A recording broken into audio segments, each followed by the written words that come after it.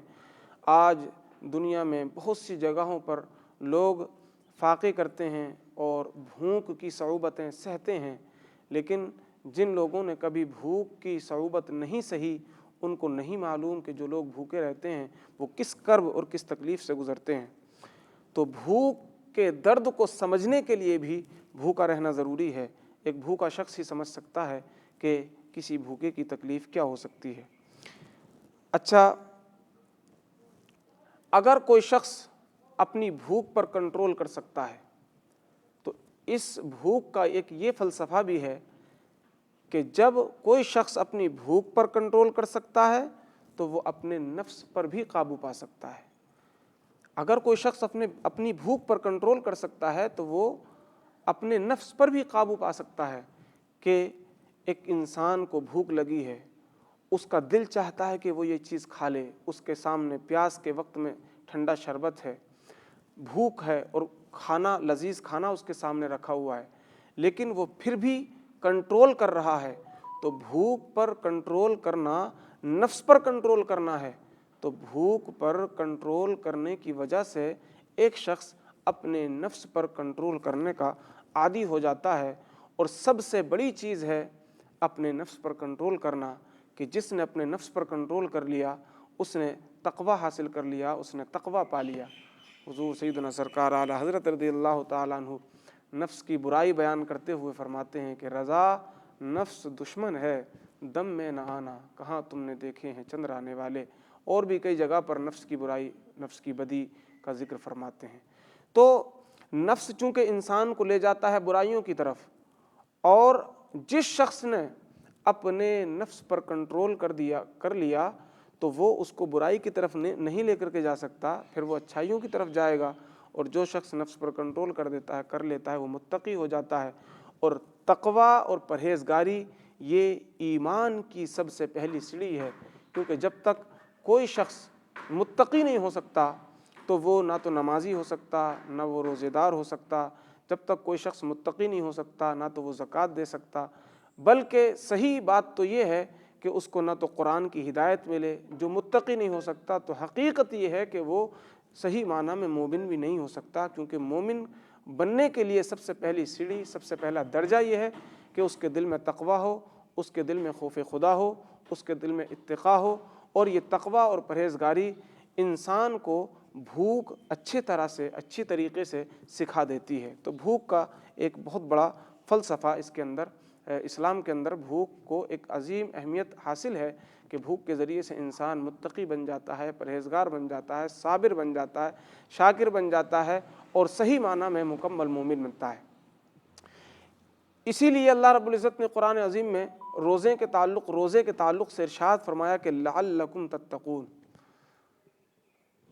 روزہ تم پر فرض کیا گیا۔ یا ایھا الذین آمنوا کتب علیکم الصیام کما کتب علی الذین من قبلکم لعلکم تتقون، کہ ایمان والو تم پر روزہ فرض کیا گیا جس طریقے سے تم سے پہلے کے لوگوں پر فرض کیا گیا۔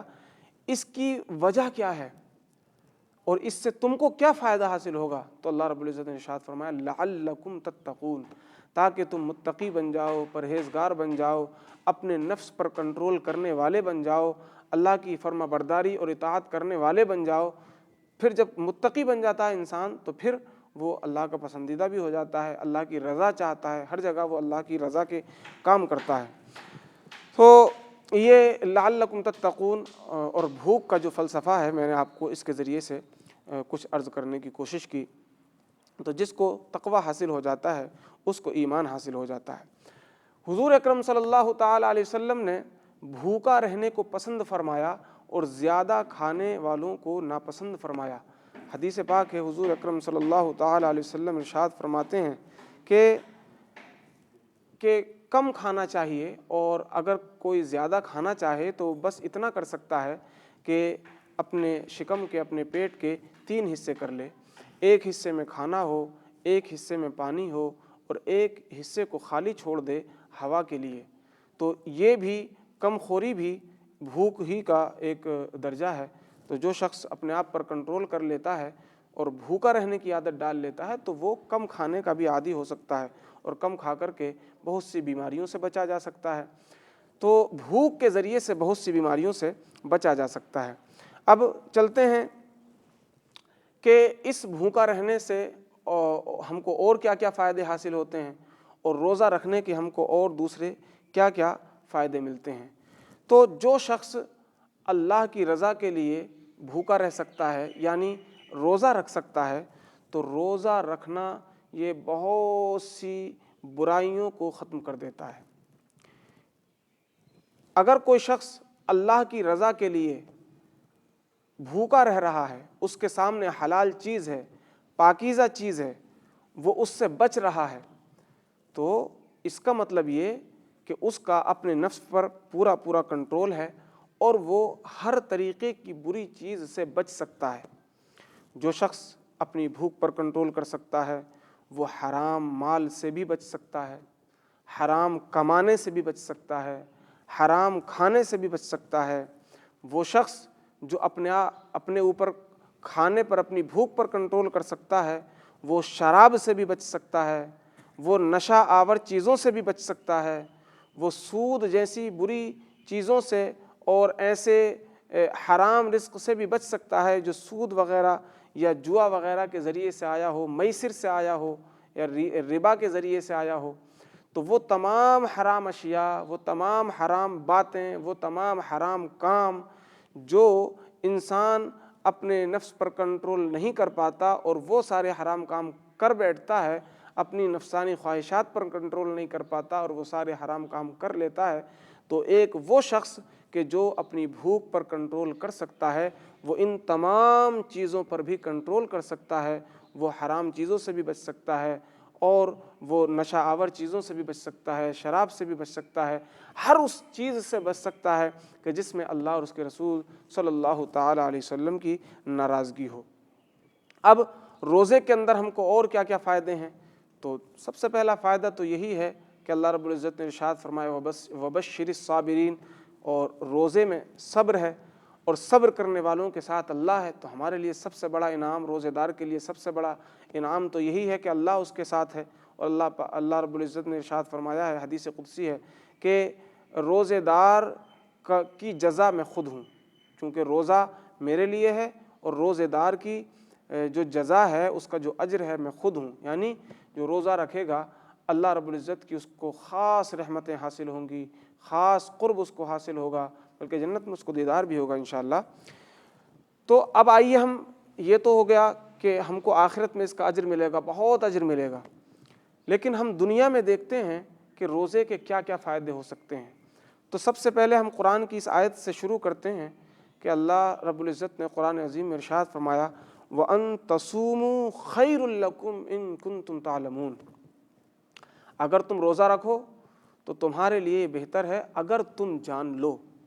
شرط یہ ہے کہ تم جان لو۔ انسان چونکہ زیادہ جانتا تو نہیں ہے، لیکن وہ یہ سمجھتا ہے کہ جو میں جانتا ہوں، جو میں سمجھتا ہوں وہی ٹھیک ہے، لیکن اللہ رب العزت نے ارشاد فرمایا وَاللَّهُ يَعْلَمُ وَأَنْتُمْ لَا تَعْلَمُونَ، اللہ جانتا ہے، تم نہیں جانتے ہو۔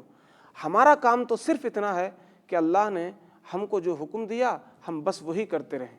ہمیں کرنا ہے شہنشاہ بطحا کی رضا جوئی، وہ اپنے ہو گئے تو رحمت پروردگار اپنی۔ تو ہمیں چاہیے کہ ہم اللہ اور اس کے رسول کے حکم پر چلتے رہیں صرف۔ اب ہمیں فائدہ کیا کیا حاصل ہوگا؟ تو دیکھیے، جو لوگ روزہ رکھتے ہیں ان کے لیے فائدہ کیا ہے۔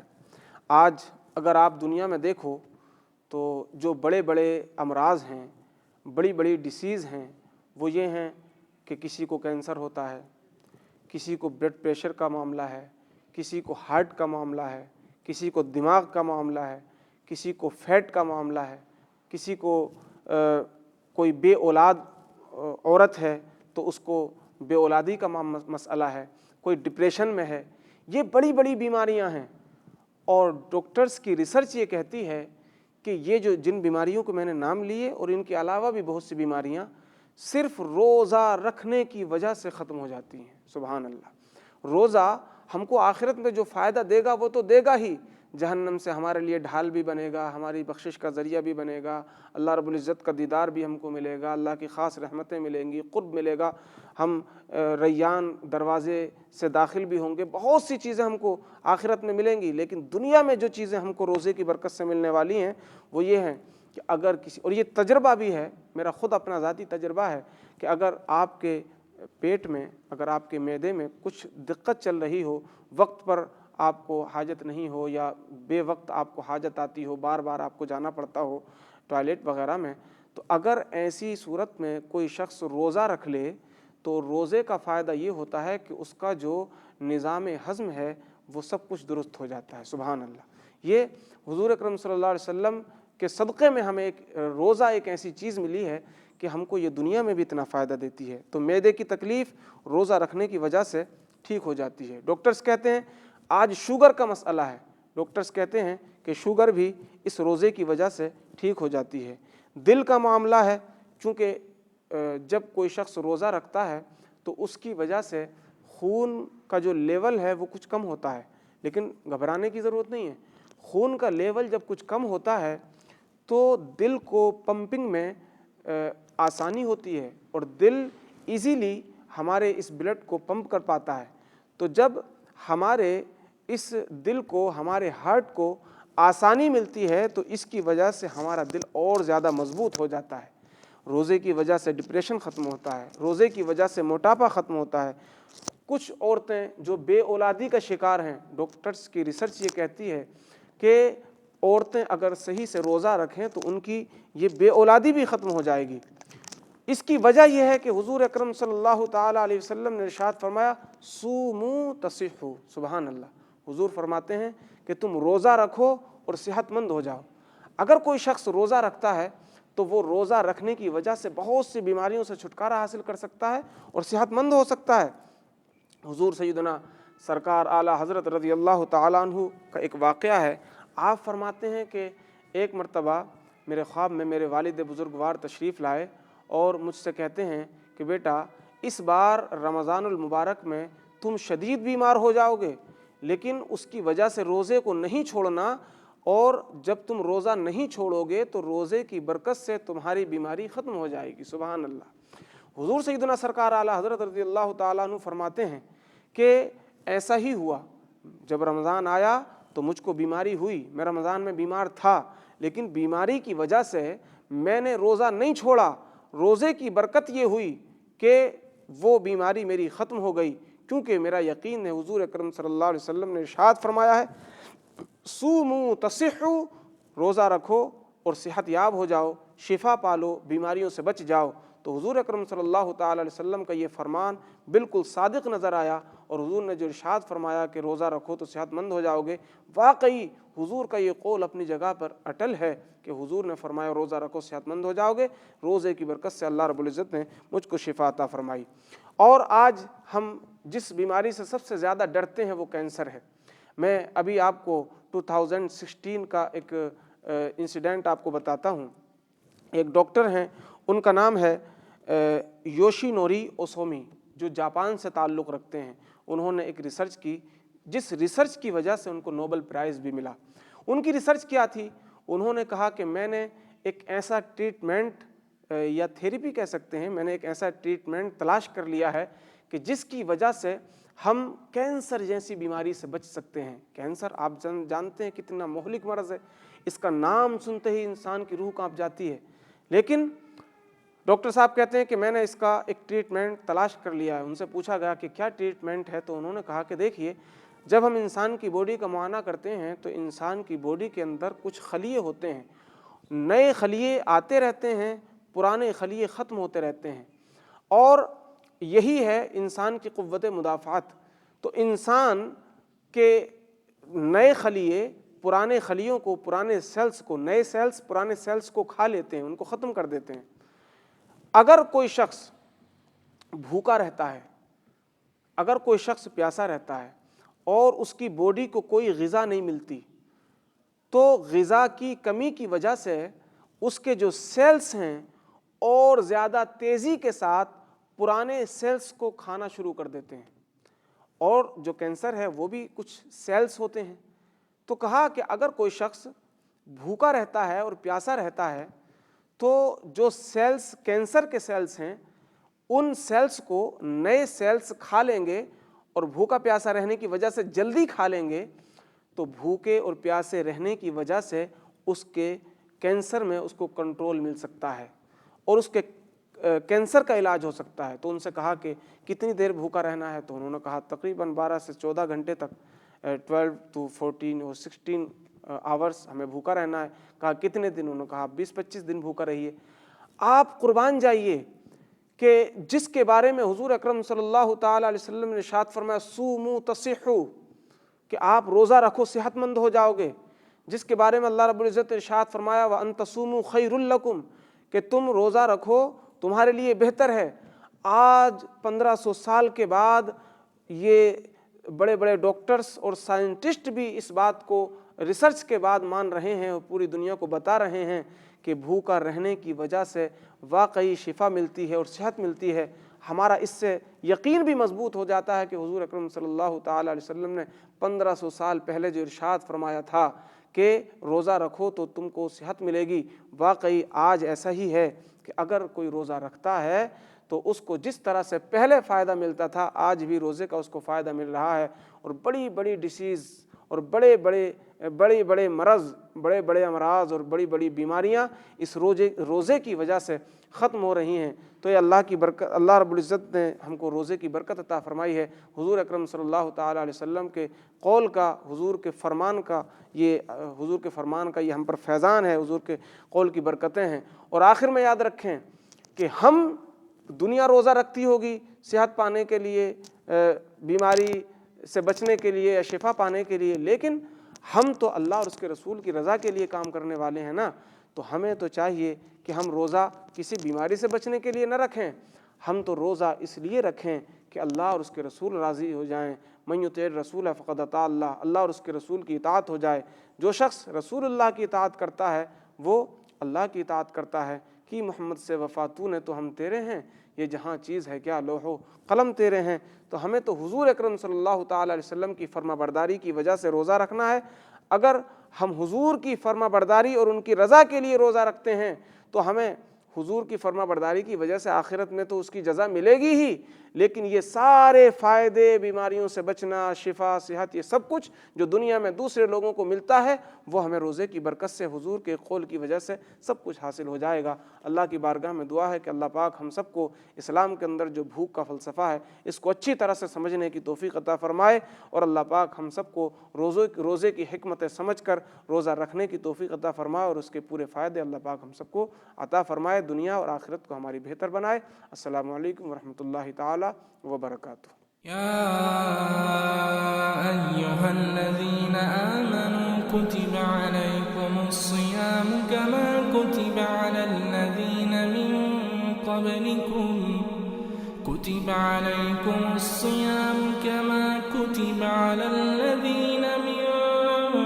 قبلكم لعلكم تتقون۔ ناظرین، مولانا ریاض الحسن منظری دامت برکاتہم علیہ کی زبانی ایک مختصر اور جامع تقریر ابھی آپ سماعت کر رہے تھے۔ آپ نے قرآن و حدیث میں یہ بتایا کہ اسلام میں بھوک کا فلسفہ کیا ہے، جب انسان بھوکا رہتا ہے تو اس کا مطلب کیا ہوتا ہے۔ ہم نے دیکھا کہ اس کا اثر براہ راست یعنی ڈائریکٹلی ہماری صحت پر ہوتی ہے، اور یہی نہیں، روزے کی حکمتیں بھی کیا ہیں۔ روزے کی حکمت یہی ہے ناظرین کہ انسان اپنی خواہشات، اپنی ڈیزائرز پر قابو پا کر اللہ تبارک و تعالیٰ کی رضا کو مقدم سمجھے، اور بھوک انسان کو یہ سبق دیتی ہے کہ دراصل اصل میں طاقت ضبط نفس میں ہے، نہ کہ خواہشات کی پیروی میں، مطلب کہ اپنے نفس کو سننے میں۔ جب بندہ بھوک کے ذریعے اپنے نفس پر قابو پا لیتا ہے، اپنے خواہشات پر قابو پا لیتا ہے، تو اس کا دل عبادت، ذکر و ارکاز، حسن اخلاق کی طرف مائل ہو جاتا ہے۔ اور اگر ہم اس فلسفے کو، اس فلسفی کو ہم سمجھ لیں تو گویا کہ روزہ رکھنے کو رمضان ہماری شخصیت، ہماری کردار اور طرز زندگی پر ایک مثبت یعنی کہ پازیٹیو انقلاب لا سکتا ہے۔ ناظرین، آج کا یہ پروگرام جس کا عنوان رہا اسلام میں بھوک کا فلسفہ اور روزے کی حکمتیں، جس میں آپ نے مولانا ریاض الحسن منظری دامت برکاتہ عالیہ کی زبانی ایک مختصر اور جامع تقریر آپ نے سماعت کی، اسی کے ساتھ ہی آج کا یہ پروگرام پائے تکمیل کو پہنچ جائے گا۔ آخر میں پیش خدمت ہے یہ کلام، اور اسی کے ساتھ ہی یہ پروگرام پائے تکمیل کو پہنچ جائے گا۔ آپ کی توجہ کے لیے شکریہ۔ اگلی ملاقات تک ان کو اجازت۔ السلام علیکم ورحمۃ اللہ وبرکاتہ۔ ایک بار پھر آپ تمام لوگوں کو ماہ رمضان بہت بہت مبارک ہو۔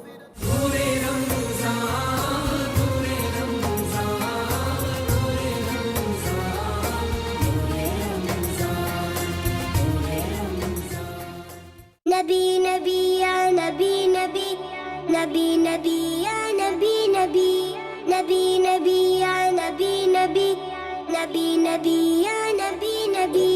نہیں ان پر قربان زمانہ ہے، نہیں ان پر قربان زمانہ ہے، جو رب دو عالم کا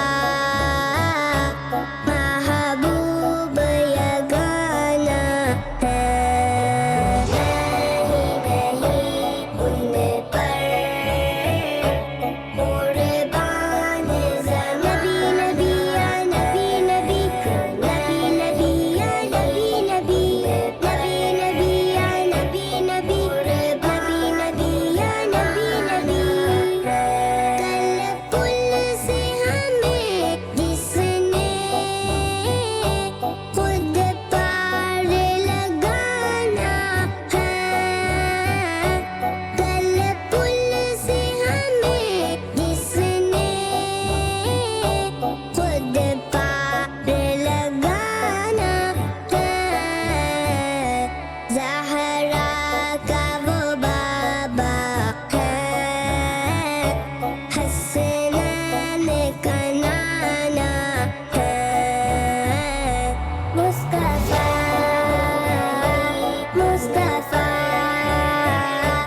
مصطفیٰ یا مصطفیٰ، نہیں ان پر قربان زمانہ ہے، آؤ در زہرا پر پھیلائے ہوئے دامن، آؤ در زہرا پر پھیلائے ہوئے دامن، یہ نصر کریم کی لجپال گھرانہ ہے، ایک نہیں ان پر قربان نبی نبی یا نبی نبی، نبی نبی یا نبی نبی، نبی نبی یا نبی نبی، نبی نبی یا نبی نبی۔ یہ کہہ کے تیرے حق سے لی موت نے کچھ مہارت، یہ کہہ کے تیرے حق سے لی موت نے کچھ مہارت، میلاد کی آمد